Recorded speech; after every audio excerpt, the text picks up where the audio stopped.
উত্তর মালদার বাম সমর্থিত কংগ্রেস প্রার্থী মোস্তাক আলমের সমর্থনে জনসভা। মালদার রতুয়া 2 নম্বর ব্লকের সম্বলপুর এলাকায় জনসভাটি অনুষ্ঠিত হয়। এদিনের জনসভায় উপস্থিত ছিলেন প্রদেশ কংগ্রেস সভাপতি অধীর চৌধুরী, সিপিআইএম রাজ্য নেতা শতরূপ ঘোষ সহ অন্যান্যরা। বাম কংগ্রেস নির্বাচনী জনসভায় উপচে পড়া ভিড় লক্ষ্য করা যায়। জনসভা থেকে তৃণমূল এবং বিজেপির বিরুদ্ধে বিভিন্ন ইস্যু নিয়ে সোচ্চার হন। Bureau report, XTV Bangla. Mostaq আলমের হয়ে কি দেখলেন, কতটা আশাবাদ, কি মনে করছেন? দেখুন, মালদার 2টো আসনই আমরা জিতবো, মুর্শিদাবাদের 3টে আসনই আমরা জিতবো, আমাদের জোট জিতবে। আমরা রায়গঞ্জ জিতবো। বাংলার বেশ কতগুলো জেলা লোকসভা ভোটের পরে তৃণমূল বিজেপি আর থাকবে না, সমস্ত এমপি আমাদের হবে এবং সেইটা হচ্ছে 2026-এর বিধানসভা ভোটের সূচনা হবে। ওইখান থেকে আমাদের লড়াই বিধানসভা ভোটের দিকে এগোবে। সুতরাং মালদার মানুষের যে উৎসাহ, যে প্রবল উৎসাহ, তাতে দেখুন মোস্তাক আলম শুধুমাত্র কংগ্রেসের প্রার্থী নয়, শুধুমাত্র বামপন্থীর প্রার্থী নয়, তৃণমূলের মধ্যেও যে সৎ মানুষেরা রয়েছেন, যারা তৃণমূলকে এর আগে সমর্থন করেছিলেন, তারাও চান তৃণমূলের এই অন্যায় অত্যাচার শেষ হোক। তাদের সবাইকে নিয়ে আমরা লড়তে চাই। কতটা আশাবাদী? না, আমরা 110% আশাবাদী এখানে আমরা জিতবো। তৃণমূলে জানে। দেখুন, মমতা বন্দ্যোপাধ্যায় বলেছিলেন যে আরএসএস দেশপ্রেমিক সংগঠন, আরএসএস এর দয়ায় বাংলাদেশের কমিউনিস্টদেরকে উদ্ধার করব। যে কংগ্রেস ওনাকে কালীঘাট থেকে নিয়ে গিয়ে দেশের মন্ত্রী বানিয়েছিল, সেই কংগ্রেসের সঙ্গে গদ্দারি করে তাদের 1 নম্বর শত্রু বিজেপিকে বাংলায় পথ করে দিয়েছিলেন। সেই বিজেপি সরকারের মন্ত্রী হয়েছিলেন, বাজপেয়ীর টাকা হেলিকপ্টার করে ঘুরে বেরিয়েছিলেন। শুভেন্দু অধিকারী এখন এসে চেঁচিয়ে বলছে no vote to Mamata, no vote to Mamata. আরে হরিদাস, আমরা তো চিরকালই নো ভোট টু মমতা। আমরা আবার সিপিএম কবে মমতাকে ভোট দিলাম? মমতাকে ভোট তো তুমি দিতে। মমতার জুতো নিয়ে তো কালীঘাটের বাইরে তুমি বসে থাকো জুতো পাহারা দিতে। যদি এই প্রশ্নগুলো আপনারা শুভেন্দু অধিকারীকে করবেন না, এগুলো আপনারা মমতা বন্দ্যোপাধ্যায়কে করবেন না, এগুলো বামপন্থী থেকে কংগ্রেসকে করবেন। বামপন্থী এবং কংগ্রেস যেমন অতীতে লড়েছে, এটা সত্যি, তেমন আবার এটাও দেখা গেছে বাংলাদেশের মুক্তিযুদ্ধ থেকে শুরু করে ব্যাংক ন্যাশনালাইজেশন থেকে শুরু করে যখনই দেশের প্রশ্ন এসছে, তখন বামপন্থী এবং কংগ্রেস এক জায়গায় দাঁড়িয়ে দেশকে রক্ষা করেছে। অতীতেও করেছে, আজকেও করছে, ভবিষ্যতেও করবে। মূল মন্ত্র কি থাকছে? এই যে গোলাম বিজেপিকে হারাতে হবে, এখান থেকে সত্যিকারের একজন বিজেপি বিরোধী এমপিকে পার্লামেন্টে পাঠাতে হবে এবং দেশের মানুষের লড়াই করছে মোদীকে হারানোর জন্য, সেই লড়াই আমাদের বাংলার অংশগ্রহণ থাকবে। এই আসনগুলোতে বিজেপিকে, তৃণমূলকে হারিয়ে গণতান্ত্রিক এমপিকে নির্বাচিত করা। দেখা গেছে এখানে হিন্দু মুসলমানের কি আছে? যে পেট্রোলের দাম বেড়েছে, হিন্দুরা কি সস্তায় পেট্রোল পাচ্ছে? সিলিন্ডারের দাম কি হিন্দুদের জন্য কম আছে? স্কুল কলেজের মাইনে থেকে হিন্দু বাড়ির ছেলে মেয়েদেরকে ডিসকাউন্ট দেওয়া হচ্ছে। একটা দেশের যদি সর্বনাশ হয়, তাহলে হিন্দুরা সর্বনাশ হয়, মুসলমানের সর্বনাশ হয়। যখন পরিযায়ী শ্রমিকরা রাজ্য থেকে, বাইরের রাজ্য থেকে রাজ্যে ফিরছিল, আর মোদীর সরকার ভাত দিতে পারে না, রুটি দিতে পারে না, পরনের পোশাক দিতে পারে না, সেই পরিযায়ী শ্রমিকদেরকে রাজ্যের বাউন্ডারিতে দাঁড় করিয়ে গায়ে পোকা মারার ওষুধ ঢেলেছিল, তখন কি হিন্দুদের গায়ে ডেটল ঢেলেছিল? হিন্দুদের গায়ে পোকা মারার ওষুধই ঢেলেছিল। হিন্দু, মুসলমান, খ্রিস্টান সবার গায়ে পোকা মারার ওষুধ ঢেলেছিল, কারণ মানুষকে এরা পোকামাকড় মনে করে। তাই এটা সমস্ত মানুষের লড়াই, একা হিন্দুদের, একা মুসলমান। 1 লক্ষ টাকা, অর্থাৎ মাসে 8,000 টাকা। লক্ষ্মীর ভান্ডার থাক, লক্ষ্মীর মহাভান্ডার, মহালক্ষ্মী ভান্ডারকে আপনারা নিয়ে আসুন। লক্ষ্মীর ভান্ডারে 1,000 নিন, মহালক্ষ্মী ভান্ডারে আরো 1 লক্ষ টাকা নিন, আপনারা নিজেরা স্বয়ংসম্পূর্ণ হন। ভারতবর্ষের কংগ্রেস সিদ্ধান্ত নিয়েছে 100 দিনের কাজের মজুরি 400 টাকা করা হবে। ভারতবর্ষের 22টা ফসলের ন্যূনতম সহায়ক মূল্য স্থির করা হয়। আইনিভাবে সরকার সেই সমস্ত ন্যূনতম সহায়ক মূল্যের ফসল খরিদ করবে। কংগ্রেস পার্টি ঘোষণা করেছে প্রত্যেকটা শিক্ষিত বেকার তাদের চাকরি দেওয়ার গ্যারান্টি নেবে, অর্থাৎ চাকরির অধিকার আইনি অধিকার হিসেবে দেওয়া হবে। কিভাবে? আইন করে। আইনের নাম রাইট টু অ্যাপ্রেন্টিসশিপ অ্যাক্ট। আপনার পরিবারের একজন গ্র্যাজুয়েট, আপনার পরিবারের একজন ডিপ্লোমা হোল্ডার, তাদেরকে সরকার বছরে 1 লক্ষ টাকা খরচ করে বিশেষ শিক্ষায় প্রশিক্ষিত করবে। যে শিক্ষায় প্রশিক্ষিত করলে আপনি সরকারি বা বেসরকারি কোনো সংস্থায় কর্ম পেতে পারেন, সেই কর্মের দেওয়ার ব্যবস্থা করবে সরকার আইন করে। মানুষের ট্যাক্সের টাকা থেকে এই অন্যায়, এই অনাচার আমরা বরদাস্ত করবো। এই অন্যায়, এই অনাচার বরদাস্ত করা যাবে না। আমি খুব বেশি কথার মধ্যে যাবো না। মোস্তাক আলম বলবেন কথা, দেখবেন এখন পিসি আর পিসির ভাইপো ঘুরে ঘুরে বলে বেড়াচ্ছে সব জায়গায় যে ওদেরকে নাকি জেতাতে হবে, নাহলে যত সরকারি প্রকল্প চলছে সেই টাকা নাকি বন্ধ হয়ে যাবে। আরে কেন রে ভাইপোদের বাড়ির আলমারি থেকে টাকা আসে নাকি যে তোর ইচ্ছা হবে আর বন্ধ হয়ে যাবে? ভাইপোর বাড়ির আলমারি থেকে টাকা আসে, ওদের মধ্যে প্রতিযোগিতা চলে, রাস্তা তৈরি হচ্ছে। এসে বোর্ড লাগিয়ে গেল মোদির ছবি দিয়ে, তো পাল্টা এসে ভোট লাগিয়ে দিয়ে গেল মমতা ব্যানার্জির ছবি দিয়ে। এ বলে কেন্দ্রের সরকারের টাকায় রাস্তা হচ্ছে, তো ও বলে রাজ্যের সরকারের টাকায় রাস্তা হচ্ছে। আমরা বলছি কোন রাস্তা, কোন নদীর বাঁধ, কোন ব্রিজ, কোন সরকারি স্কুল, কোন সরকারি প্রকল্প না কেন্দ্রের সরকারের টাকায় হয় না রাজ্যের সরকারের টাকায় হয়। প্রকল্প হয় মানুষের টাকায়, জনগণের টাকায়, আমাদের টাকায় প্রকল্প হয়। কোন যদি পুলিশ 7 দিন বসে থাকে, পশ্চিমবাংলার পুলিশ যদি ঠিক করে 7 দিন থানা থেকে বেরোবে না, তাহলে দেখবেন 7 দিন পরে তৃণমূল কংগ্রেস বলে কোনো দল আর পশ্চিমবাংলায় থাকবে না। পুলিশের জোরে এদের আসলে আমাদের টাকা হয়ে গেছে। একটা কথা আপনাদের বলছি এবং কেউ কিছু মনে করবেন না, ক্ষমতায় না থেকেও আদর্শের জন্য কমিউনিস্ট পার্টি করে এরকম লোকজন আপনি পাবেন। ক্ষমতায় না থেকে আদর্শের জন্য কংগ্রেস করে এরকম লোকজন আপনি পাবেন। ক্ষমতায় না থেকে এমনকি বিজেপি করে আদর্শের জন্য হয়তো এরকম কিছু লোক আপনি পাবেন।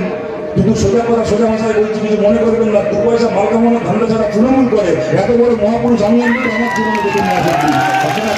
আপনারা বলতে পারবেন, তাই আপনাদের পরিষ্কার বলছি, পুলিশের চোখ লাগাইতে চেষ্টা করবে, 2-4টে লোককে জমকাতে 2-4টে জায়গাতে রাজবাড়ি করতে।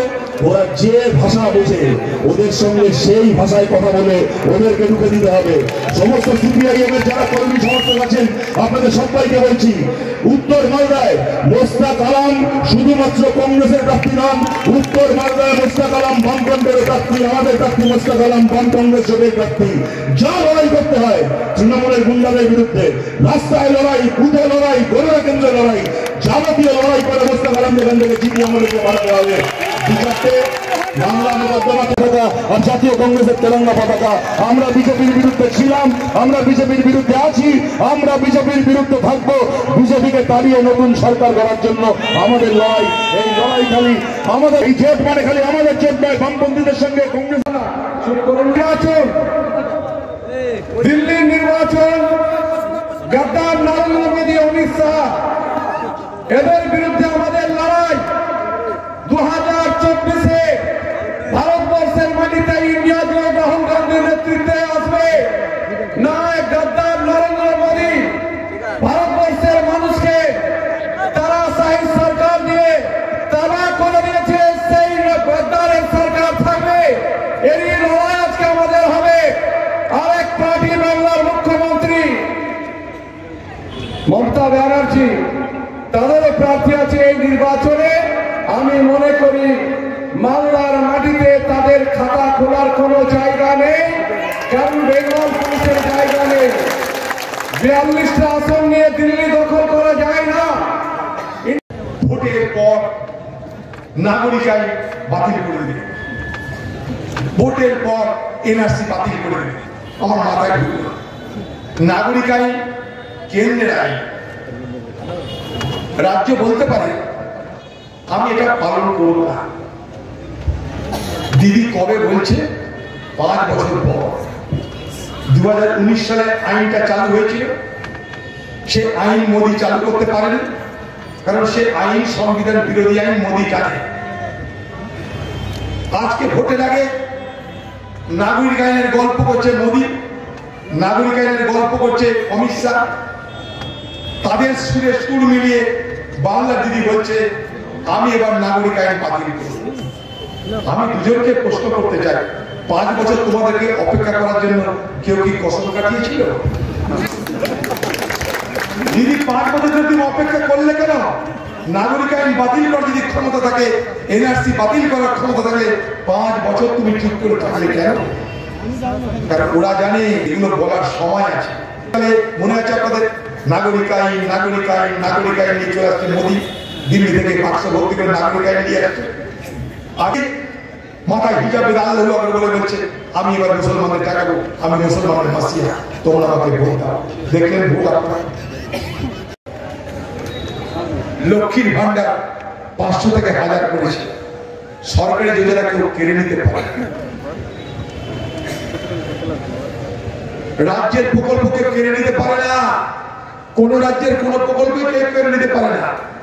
সরকার যায়, পার্টি যায় আসে, সরকার কিন্তু থেকে যায়। সেই সরকার কখনো কোন পার্টি পরিচালনা করতে পারে? সরকার সরকার, সেই সরকারের নিয়ম কানুন সকলকে মেনে চলতে হয়, সে ক্ষমতায় থাক বা না থাক। তবুও যদি কেউ মনে করে তৃণমূলের লোক যে আমি দুটো মহিলার লক্ষ্মীর ভান্ডার কেটে তাদেরকে সবক শেখাবো, আপনারা খালি আমাদের পার্টির দেখে করুন। সেই লক্ষ্মীর ভান্ডারের টাকা যদি ফেরত দেওয়াতে না পারি তাহলে আমরা কংগ্রেস দলের মর্যাদাকে রক্ষা করতে পারবো না। মুস্তাক আলম নিজে আপনাদের স্বতঃস্ফূর্ত সমর্থনে আর মুস্তাক আলম করবে, আপনাদের সমর্থনের মূল্য, সমর্থনের শক্তি অনেক দূর বিস্তৃত এলাকার সর্বস্তরের সরকার, সেই সরকারের যিনি অর্থমন্ত্রী, সেই অর্থমন্ত্রীর স্বামী যার নাম পারকালা সীতারামন, ভারতবর্ষের অর্থমন্ত্রী নির্মলা সীতারামনের স্বামী পারকালা সীতারামন, আজকে সে বলছে ভারতবর্ষের মানুষকে আমি রাজনীতি করি না, দেশের অর্থনীতি খুশি, আমি রাজনীতি করি না। নির্বাচন, দিল্লির নির্বাচন, গদ্দার নরেন্দ্র মোদী, অমিত শাহ, এদের বিরুদ্ধে আমাদের লড়াই 2024-এ ভারতবর্ষের মাটিতে ইন্ডিয়া জোট রাহুল গান্ধীর নেতৃত্বে আসবে। নয় গদ্দার নরেন্দ্র মোদী ভারতবর্ষের মানুষকে তারা শাহী সরকার দিয়ে তারা করে দিয়েছে, সেই গদ্দারের সরকার থাকবে। এরই লড়াই আজকে আমাদের হবে। আরেক পার্টি বাংলার মুখ্যমন্ত্রী মমতা ব্যানার্জি, তাদেরও প্রার্থী আছে এই নির্বাচনে। আমি মনে করি মালদার মাটিতে তাদের খাতা খোলার কোনো জায়গা নেই, কারণ বেঙ্গল পুলিশের জায়গা নেই। 42টা আসন নিয়ে দিল্লি দখল করা যায় না। 1921 সালে পূর্ণ স্বরাজের আহ্বান দিয়েছিল মৌলানা হযরত মোয়ালি, তিনি একজন মুসলমান।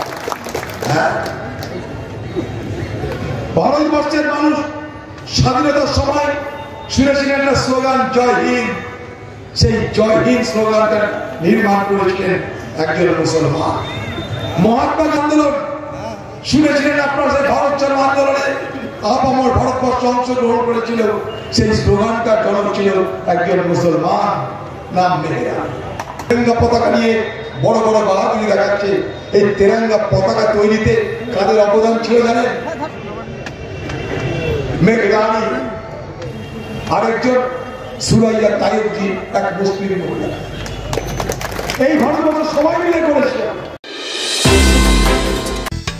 খুবই সহজ এবং অনন্য প্রযুক্তির মাধ্যমে ছাত্রছাত্রীদের পড়াশোনায় সফলতা এনে দেয় ফিজিক্সওয়ালা। ভারতের শহরের সমস্ত ছাত্রছাত্রীদের নিট এবং জেইই পরীক্ষায় বসবার প্রশিক্ষণ দেয়। যদি আপনিও আপনার সন্তানের জন্য একজন সঠিক প্রশিক্ষকের খোঁজে থাকেন, তবে চলে আসুন 3rd floor sky star building, Panitanki মোড়, শিলিগুড়িতে এবং নাম নথিভুক্ত করুন জেইই নিটের ব্যাচে, যাতে আপনি পেতে পারেন 25% পর্যন্ত ছাড়। বিশদে জানতে যোগাযোগ করুন 7314850131 এই নম্বরে।